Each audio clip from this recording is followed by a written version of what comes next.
അതുകൊണ്ടാണ് വിദ്യാഭ്യാസത്തിൻ്റെ കാര്യത്തിൽ ഒന്നാം സ്ഥാനത്ത് ഉണ്ടായിട്ട് പോലും ഏറ്റവും കൂടുതൽ തട്ടിപ്പ് നടക്കുന്ന സംസ്ഥാനമായിട്ട് നമ്മളെ സംസ്ഥാനം മാറാൻ കാരണം.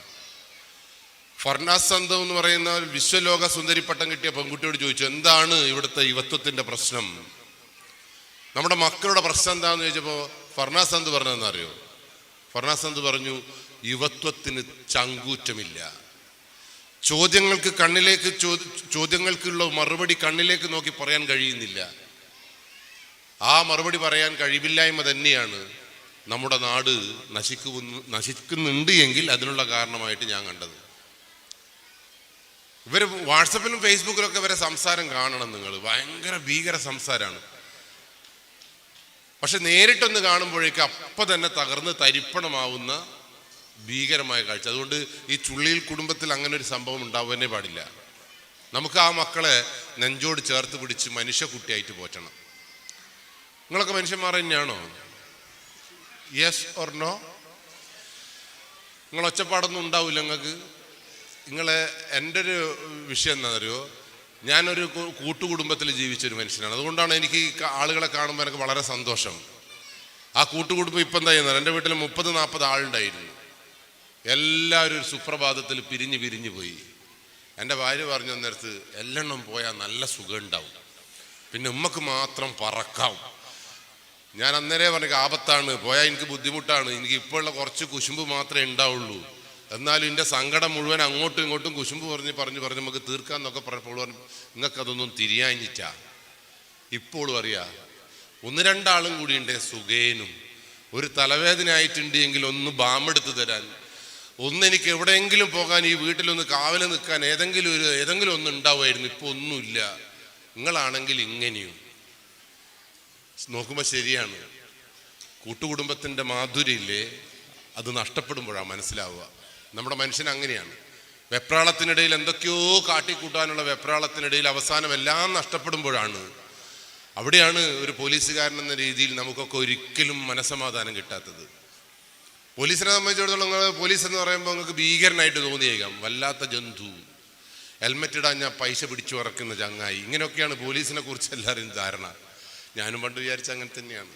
പക്ഷെ പോലീസിൽ വന്നപ്പോഴാണ് സംഗതി മനസ്സിലായത്, ഉമ്മക്കല്ല കുഴപ്പം, ഇവിടുത്തെ മനുഷ്യന്മാർക്ക് എന്തെല്ലോ കുഴപ്പമുണ്ട്. കാരണം ഒരു വർഗശത്രുവിനെ പോലെ മുന്നേ തലച്ചോറിൽ എന്തൊക്കെയോ കൂട്ടി വെച്ചിരിക്കുന്ന ആളുകൾ. പോലീസ് എന്ന് പറയുമ്പോൾ ജന്തു, കലക്ടർ എന്ന് പറയുമ്പോൾ ഇങ്ങനെ ഓരോ മനുഷ്യനെ കുറിച്ചും ആരാണ് നല്ലതെന്ന് പറയാൻ, അതെന്തുകൊണ്ടാണെന്നറിയോ, ചിന്തിക്കാനുള്ള കപ്പാസിറ്റി നമുക്ക് ഇങ്ങനെ ഇല്ലാണ്ടായിപ്പോയി. വാട്സപ്പും ഫേസ്ബുക്കും വന്നതോടുകൂടി നമ്മൾ എന്ത് ചിന്തിക്കണമെന്ന് പോലും തീരുമാനിക്കുന്നത് വാട്സപ്പും ഫേസ്ബുക്കും ഇന്നത്തെ പത്രങ്ങളൊക്കെ തന്നെയാണ്.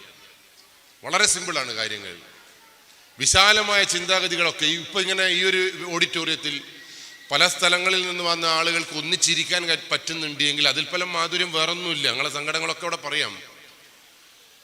പക്ഷെ എനിക്ക് നിങ്ങളെ കാണുമ്പോൾ ഒരു ചെറിയ സങ്കടം തരാം. നിങ്ങൾ പറയില്ല ആയുസല്ല ഇങ്ങനെ ഉണ്ട് എന്ന് പറഞ്ഞിട്ട് നിങ്ങൾ ഇരുത്ത അത്ര ശരിയില്ല. നിങ്ങളെ മുടിയെല്ലാം കൊയ്യുന്നുണ്ടാ? നിങ്ങൾക്ക് കൊയ്യും. ഊരൊക്കെ വേദനയാകുന്നുണ്ടാ? വേദന ഉറപ്പായിട്ടും വേദനയാവും. കാരണം നിങ്ങൾ എന്താണെന്നറിയോ, നിങ്ങളിൽ മനുഷ്യന്മാരിൽ നിന്ന് അകന്നു പോകുന്നുണ്ടോ എന്ന് എനിക്കൊരു സംശയമുണ്ട്. ഇങ്ങനെ മുടി കൊഴിയാതിരിക്കണമെങ്കിൽ, സ്ട്രോക്ക് വന്നൊരു ഭാഗം തളരാതിരിക്കണമെങ്കിൽ നിങ്ങൾ ഒന്നും കൂടി ഉഷാറാവേണ്ടിയിരിക്കുന്നു. നിങ്ങൾ പഴയ ആൾക്കാർ നോക്കുക, ഒരിക്കലും പ്രായം തോന്നൂല, ഓലെപ്പോൾ അങ്ങനെ തന്നെയായിരിക്കും. നിങ്ങൾ ശ്രദ്ധിച്ചിട്ടുണ്ട് ചില മനുഷ്യന്മാർ ഓലെപ്പോഴും ചിരിക്കുന്ന മനുഷ്യന്മാരായിരിക്കും. എനിക്ക് ഇപ്പം ഇത് പറയാൻ കാരണം എന്താ പറയുക, നിങ്ങൾക്ക് മുടിയെല്ലാം കൊഴിയാതിരിക്കണമെങ്കിൽ, സ്ട്രോക്ക് വരാതിരിക്കണമെങ്കിൽ, നിങ്ങൾക്ക് ഊരവേദന വരാതിരിക്കണമെങ്കിൽ, മുഖം ചുളിയാതിരിക്കണമെങ്കിൽ വളരെ ഈസി ആയിട്ടുള്ളൊരു മാർഗമുണ്ട്. അത് നിങ്ങൾ ചെയ്യുന്നില്ല. കൈമുട്ടുക എന്നുള്ളതാണ്. നിങ്ങൾ ഡോക്ടറെ അടുത്തൊന്നും പോണ്ടേക്ക്, അവസരം വരുമ്പോൾ കയ്യങ്ങ് മുട്ടിക്കൊള്ളി. അപ്പം നിങ്ങൾ പറയും, എന്ത് പൊട്ടനായവേ, അങ്ങനെ കൂട്ടിക്കൊണ്ടുപോയിട്ട് പൊട്ടൻ പറയുന്നത് കൈമുട്ടാൻ. നിങ്ങളുടെ അടുത്ത് എല്ലായിടത്തും മൊബൈൽ ഫോണും ഗൂഗിൾ അമ്മായിയൊക്കെ ഉണ്ടല്ലോ. ആ ഗൂഗിൾ അമ്മായിയോട് ചോദിക്കുക, what is the benefit of clapping? കൈമുട്ടലിൻ്റെ ഗുണങ്ങൾ എന്തൊക്കെയാണ്? വേണ്ടാണ്ടാന്ന് വെച്ചിട്ട് കാര്യമില്ല, ചോദ്യങ്ങൾ ചോദിക്കണം അതിനോട്. അത് പറയും, ചങ്ങായി, നിന്റെ മുഖത്ത് പൂപ്പുഞ്ചിരി നിലനിർത്താൻ, നിന്റെ മുടി കൊഴിയാതിരിക്കാൻ, നിന്നെ ഒരു സൈഡ് തളർത്താതിരിക്കാൻ നിന്റെ കൈമുട്ടിന് കഴിയുമെന്ന് ഗൂഗിൾ അമ്മായി പറയുന്നുണ്ട് എങ്കിൽ പിന്നെ എന്തിനാ ഞങ്ങൾ കൈമുട്ടാതിരിക്കുന്നത്? അതുകൊണ്ട് ആത്മാർത്ഥമായി ഹൃദയത്തോട് ചേർത്ത് വെച്ച് അവസരം കിട്ടുമ്പോഴൊക്കെ കൈമുട്ടുക എന്നുള്ളൊരു ദൗത്യം അത് എന്നെ പോലത്തെ പൊട്ടന് വേണ്ടിയിട്ടാവരുത്. ഇനിയിപ്പോൾ എന്നെ പോലത്തെ പൊട്ടൻ വന്നാലും മുട്ടി വിടണം. കാരണം ആ പൊട്ടന് വേണ്ടിയിട്ടല്ല, നിങ്ങളുടെ തലച്ചോറിൻ്റെ ഉണർവിന് വേണ്ടി, നിങ്ങളുടെ ജീവിതത്തിന് വേണ്ടി, ജന്മങ്ങൾക്ക് വേണ്ടിയിട്ട് കൈമുട്ടണം. അതിനാണ് ഇത്തരം പൊതുവേദികൾ എല്ലായിടത്തും പണ്ടുള്ള ആൾക്കാരൊക്കെ ഉണ്ടാക്കി കൊണ്ടുവന്നത്. നിങ്ങൾക്ക് വീട്ടിൽ നിന്ന് ഇങ്ങനെ കൈമുട്ടാൻ പറ്റുമോ? ഭർത്താവ് വരുമ്പോൾ ഹോ വണ്ടർഫുൾ വർത്തു എന്ന് കൈവിട്ടിട്ടുണ്ടെങ്കിൽ ഭർത്താവ് എന്തോ സൂക്കേടുണ്ടായിനി എന്ന് പറയും. അതുകൊണ്ട് ഇന്ന് മുതൽ കിട്ടുന്ന അവസരങ്ങളിൽ മുഴുവൻ കൈമുട്ടാൻ നിങ്ങൾ സമ്മതിക്കണം. ഇനി രണ്ടാമത്തെ ഒരു വിഷയം എന്താ അറിയോ, എനിക്ക് നിങ്ങളെ കാണുമ്പോൾ ഇപ്പം സങ്കടമല്ല, ഒരു വിഷമമില്ലാന്നുണ്ട് കേട്ടാ. നിങ്ങൾ ഒരു വല്ലാത്ത നോട്ടാണ് എന്നെ നോക്കുന്നത്. ഇവിടെ വന്നിട്ട് ഞാൻ പഠിച്ചോണ്ടുവന്ന സാധനമൊക്കെ മറന്നു വന്നു. കാരണം എന്താ പറയുക, നിങ്ങളെ നോട്ടാത്ര ശരിയില്ല.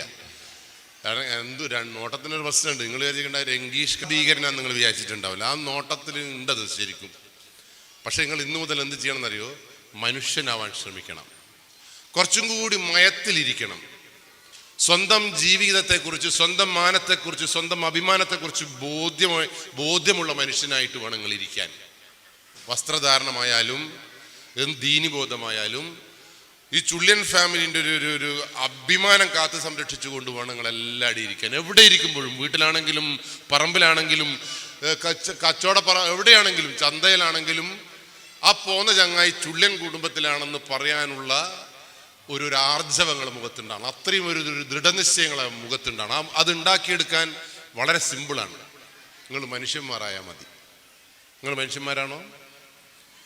ഞാൻ പറയില്ലേ, മലയാളിക്ക് ഇരുത്തേയുള്ളൂ. ചോദ്യത്തിന് ഉത്തരം പറയാൻ ഇത്ര മടിയുള്ള ഒരു വിഭാഗം വേറെ ഇല്ല. നിങ്ങൾ വേണമെങ്കിൽ അണ്ണാച്ചി എന്ന് പറയുന്ന ചങ്ങായിനെ നോക്കി നോക്ക്. ആ അണ്ണാച്ചി എന്ന് പറയുന്ന ചങ്ങായിയല്ലേ, നിങ്ങൾ എന്ത് ചോദിച്ചാലും വർത്താനൊന്നും പറയില്ല. പക്ഷെ ചോദ്യം ചോദിച്ചാൽ കണ്ണിലേക്ക് നോക്കിയിട്ട് അത് ആണായാലും പെണ്ണായാലും കുട്ടിയായാലും പറയും.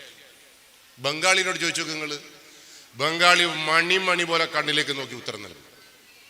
ഇംഗ്ലീഷുകാരനാണെങ്കിൽ നൽകും. മലയാളീൻ്റെ മാത്രമാണ് ഇരുത്തോ നോട്ടെല്ലാം ഗംഭീരാണ്. ചോദ്യങ്ങൾ ചോദിക്കുമ്പോഴൊക്കെ അപ്പോഴൊക്കെ തന്നെ പടച്ചോനിയോ അള്ളാ ഇറങ്ങുമ്പോൾ ആ റോഡ് മേലായിട്ട് അണ്ണാച്ചി എന്ന് പറയുന്ന ആളുണ്ടല്ലോ, പൈപ്പിന് കുഴിക്കലാണ് നമ്മൾ അണ്ണാച്ചി എന്ന് പറയുമ്പോൾ നമ്മളെ മനസ്സിലുണ്ടാവും. പൈപ്പിന് ഇങ്ങനെ കുഴി ഇങ്ങനെ എടുത്തു വരുമ്പോൾ അണ്ണാച്ചി, ആ ഉണർവ് തന്നെയാണ് നമ്മളെ കുടുംബത്തിൻ്റെ മൂല്യം. രണ്ടാമത്തെ പ്രത്യേകത എന്താ അറിയോ, നിങ്ങൾ മനുഷ്യനാവണമെന്ന് ഞാൻ പറഞ്ഞില്ല. നിങ്ങൾ മുഖത്ത് നോക്കിയിട്ട് എനിക്ക് മനുഷ്യനാണെന്ന് തോന്നുന്നേ ഇല്ല.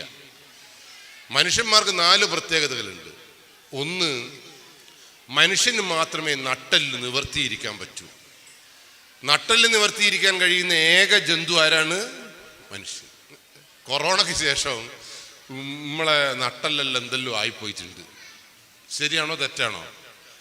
എൻ്റെ 2ാം ക്ലാസ്സിലെ മോനെ കണ്ടാൽ ചിരി വരും നിങ്ങൾക്ക്. കൊറോണയ്ക്ക് ശേഷം മോനെ എപ്പോൾ ഒരു കയ്യിൽ ഫോണ്, ഒരു കയ്യിൽ പഴംപൊരി, ഒരു കാല് ചുമരുമ്മല്, ഒരു കാലം എവിടെ വെക്കണമെന്ന് ഓൻ ഇന്ന് വരെ മനസ്സിലാക്കില്ല. എന്തോ ഒരു വികൃത ജീവിനെ പോലെ, ഓനോ ഫോട്ടോയിലെടുത്ത നീരാളിനെ പോലെ ഇങ്ങനെയൊക്കെ ഉണ്ടാവും. നിങ്ങളെ മക്കൾ അങ്ങനെ ഉണ്ടാവില്ല. നിങ്ങളെ മക്കൾ നട്ടെല്ലൊക്കെ നിവർത്തി തങ്കപ്പെട്ടവനാണെന്ന് എനിക്കറിയാം. അതുകൊണ്ട് ഞാൻ ചുള്ളിയൻ ഫാമിലിനെ കുറിച്ചേ അല്ല പറയുന്നത് കേട്ടോ. ഇതെല്ലാം എൻ്റെ വീട്ടിലാണ് ഈ പ്രശ്നങ്ങൾ മുഴുവൻ. എൻ്റെ മോന് നേരെ ഇരിക്കാൻ കഴിയുന്നില്ല. കൊറോണയ്ക്ക് ശേഷം തീരെ ഇരിക്കാൻ പറ്റുന്നില്ല. അതുകൊണ്ട് ആദ്യം തിരുത്തേണ്ടത് ഇവിടെയാണ്. നമുക്ക് നട്ടലതിന് ആദ്യം എന്ത് ചെയ്യണമെന്ന് അറിയോ, ഉപ്പക്കും ഉമ്മക്കും നട്ടല് വേണം. ഉപ്പയും ഉമ്മയും നട്ടല് നിവർത്തി നടക്കുമ്പോഴാണ് കുട്ടികൾ നിങ്ങളെ നട്ടല് നിവർത്തി നടക്കൂ. ഉപ്പയും ഉമ്മയും പിരിവ് വരുമ്പോൾ കട്ടിൻ്റെ അടിയിൽ പോയി ഇരുന്നിട്ട് മോനോട് പറയുക ഞാൻ ഇവിടെ ഇല്ല എന്ന് പറഞ്ഞേക്കെന്ന് പറയുന്നത് കാണുന്ന കുട്ടി എങ്ങനെയാണ് നട്ടല് നിവർത്തിയിരിക്കുക? അതുകൊണ്ട് ഇന്ന് മുതൽ മക്കളെ മുമ്പിൽ കള്ളത്തരം പറയാൻ, മക്കളെ മുമ്പിൽ തലകുനിക്കാൻ ഒരു ബാപ്പയും ഒരു ഉമ്മയും തയ്യാറാവരുത്.